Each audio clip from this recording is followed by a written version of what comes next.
Hello, everyone, and welcome back to our reading of Kidnapped. Today's chapter, What Befell at the Queen's Ferry.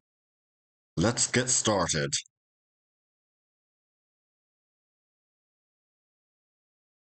As soon as we came to the inn, Ransom led us up the stair to a small room, with a bed in it, and heated like an oven by a great fire of coal.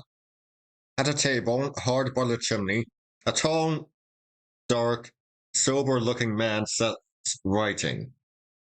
In spite of the heat of the room, he wore a thick sea jacket, buttoned to the neck, and a tall, hairy cap drawn down over his ears.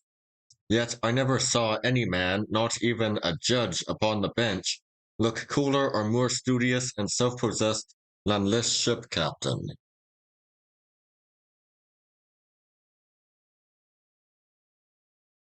He got to his feet at once, and coming forward, offered his large hand to Ebenezer. "I am proud to see you, Mr. Balfour," said he in a fine deep voice, "and glad that ye are here in time. The wind's fair, and the tide upon the turn. We'll see the old coal bucket burning on the Isle of May before tonight."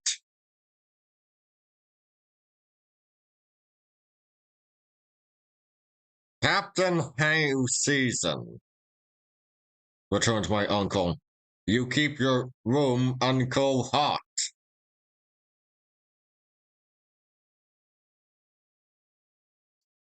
"It's a habit I have, Mr. Balfour," said the skipper. "I'm a cold rife man by my nature. I have a cold blood, sir. There's neither fur nor flannel. No, sir, nor hot rum will warm up what they call the temperature. Sir, it's the same with most men that have been carbonaded, as they call it in the tropic seas."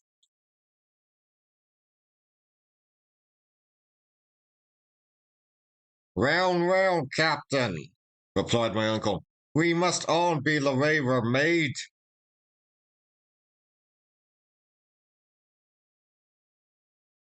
But it chanced that this fancy of the captain's had a great share in my misfortunes, for though I had promised myself not to let my kinsman out of sight, I was both so impatient for a nearer look of the sea, and so sickened by the closeness of the room, that when he told me to run downstairs and play myself a while, I was fool enough to take him at his word.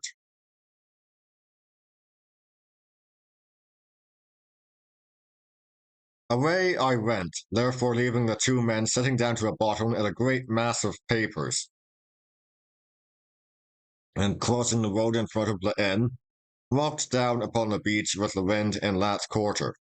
Only little wavelets, not much bigger than I had seen upon a lake, beat upon the shore. But the reeds were new to me, some green, some brown and long, and some with little bladders that crackled between my fingers. Even so, far up the firth, the smell of the sea water was exceedingly salt and stirring. The Covenant, besides, was beginning to shake out her sails, which hung upon the yards in clusters, and the spirit of all that I beheld put me in thoughts of far voyages and foreign places.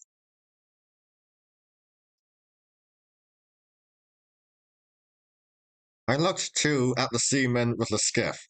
Big brown fellows, some in shirts, some with jackets, some with colored handkerchiefs about their throats, one with a brace of pistols stuck into his pockets, two or three with knotty bludgeons, and all with their case knives. I passed the time of day with one that looked less desperate than his fellows and asked him of the sailing of the brig. He said they would get under way as soon as the ebb set, and expressed his gladness to be out of a port where there were no taverns and fiddlers, but all with such horrifying oaths that I made haste to get away from him.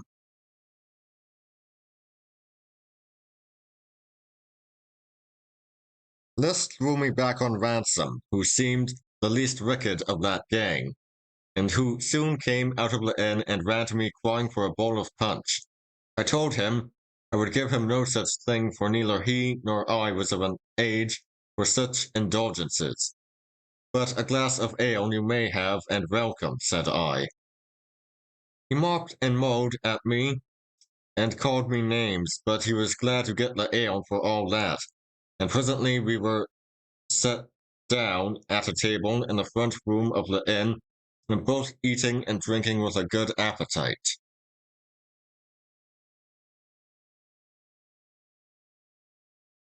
Here it occurred to me that as the landlord was a man of that country, I might do well to make a friend of him. I offered him a share, as was the custom in those days, but he was far too great a man to sit with such poor customers as Ransom and myself, and he was leaving the room when I called him back to ask whether he knew Mr. Rankaler.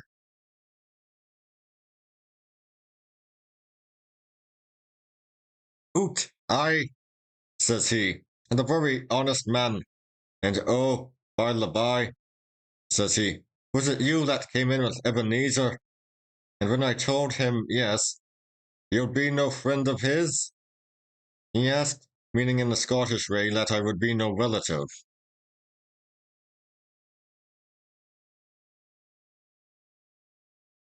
I told him no, none.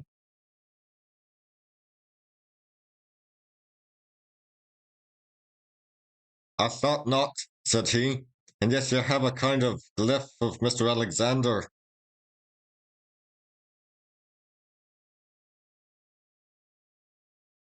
I said it seemed that Ebenezer was ill seen in the country.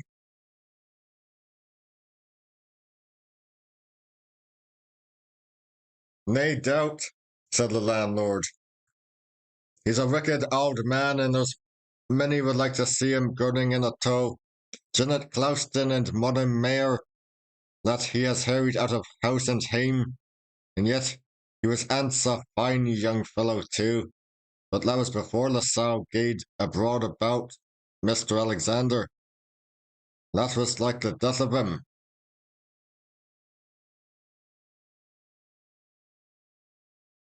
And what was it?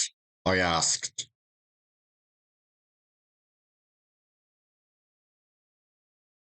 Oh, just that he had killed him, said the landlord. Did ye never hear that?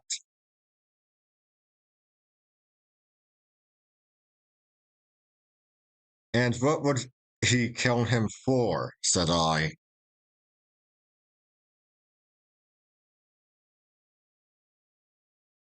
And what for? But just to get the place, said he.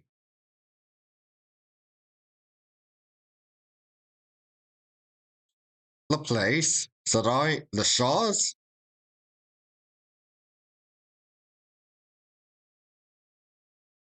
Nay other place that I ken, said he.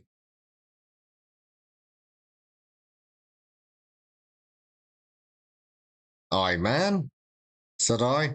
Is that so? Was Alexander the eldest son?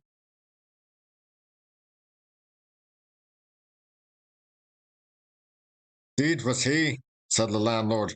What else would he have killed him for?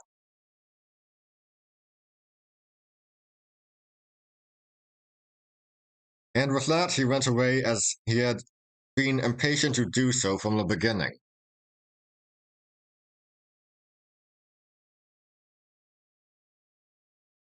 Of course, I had guessed it a long while ago, but it is one thing to guess, another to know. And I sat stunned with my good fortune, and could scarce grow to believe that the same poor lad who had trudged in the dust from Ettrick Forest not 2 days ago was now one of the rich of the earth, and had a house in broad lands, and might mount his horse tomorrow.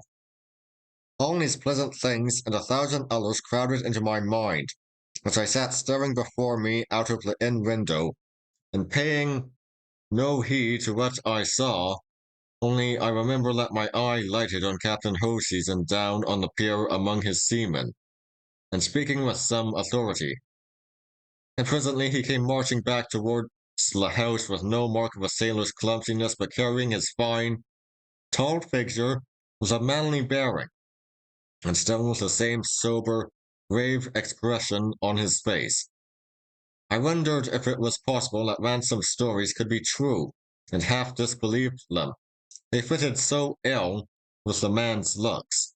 but indeed he was neither so good as I supposed him, nor quite so bad as Ransom did, for in fact he was two men, and left the better one behind as soon as he set foot on board his vessel.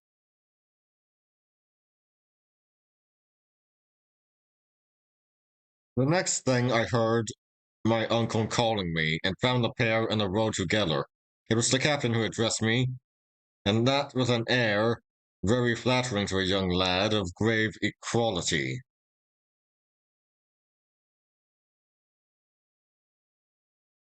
Sir, said he, Mr. Balfour tells me great things of you, and for my own part, I like your looks. I wish I was for longer here, that we might make the better friends, but we'll make the most of what we have. Ye shall come on board my brig for half an hour, till the ebb sets, and drink a bowl with me.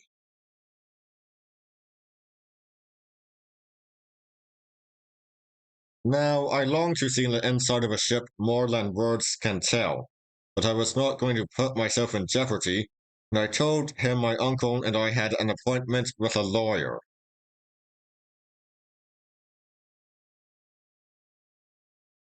Aye, said he. He passed me word of that. But you see, the boat won't set ye ashore at the town pier, and that's but a penny stone cast from Rencaler's house. And here he suddenly leaned down and whispered in my ear, Take care of the old Tod. He means mischief. Come aboard till I can get a word with ye.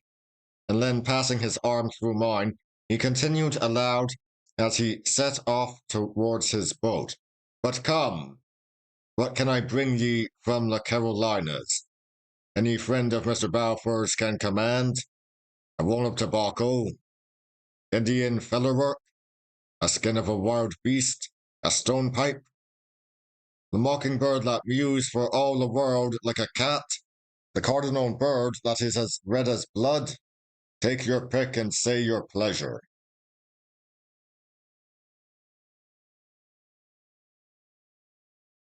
By this time we were at the boat side, and he was handing me in. I did not dream of hanging back.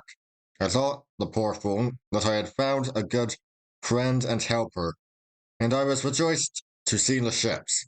As soon as we were all set in our places, the boat was thrust off from the pier and began to move over the waters, and what with my pleasure in this new movement, my surprise at our low position, and the appearance of the shores, and the growing bigness of the brig as we drew near to it, I could hardly understand what the captain said, and must have answered him at random.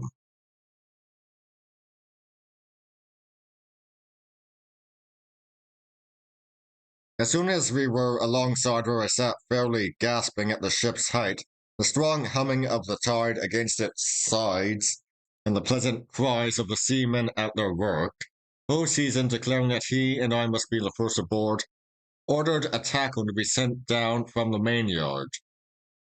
Unless I was whipped into the air and set down again on the deck where the captain stood ready waiting for me, and instantly slipped back his arm under mine. There I stood some while, a little dizzy with the unsteadiness of all around me, perhaps a little afraid, and yet vastly pleased with these strange sights. The captain, meanwhile, pointing out the strangest and telling me their names and uses.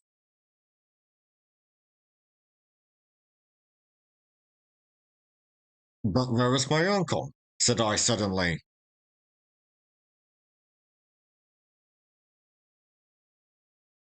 Aye, said Season with a sudden grimness. That's the point.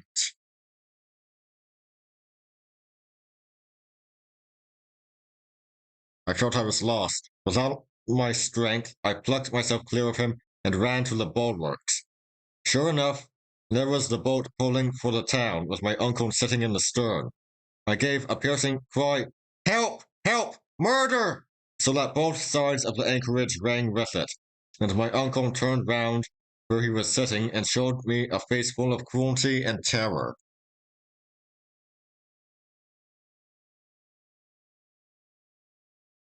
It was the last I saw. Already strong hands had been plucking me back from the ship's side, and now a thunderbolt seemed to strike me. I saw a great flash of fire and fell senseless.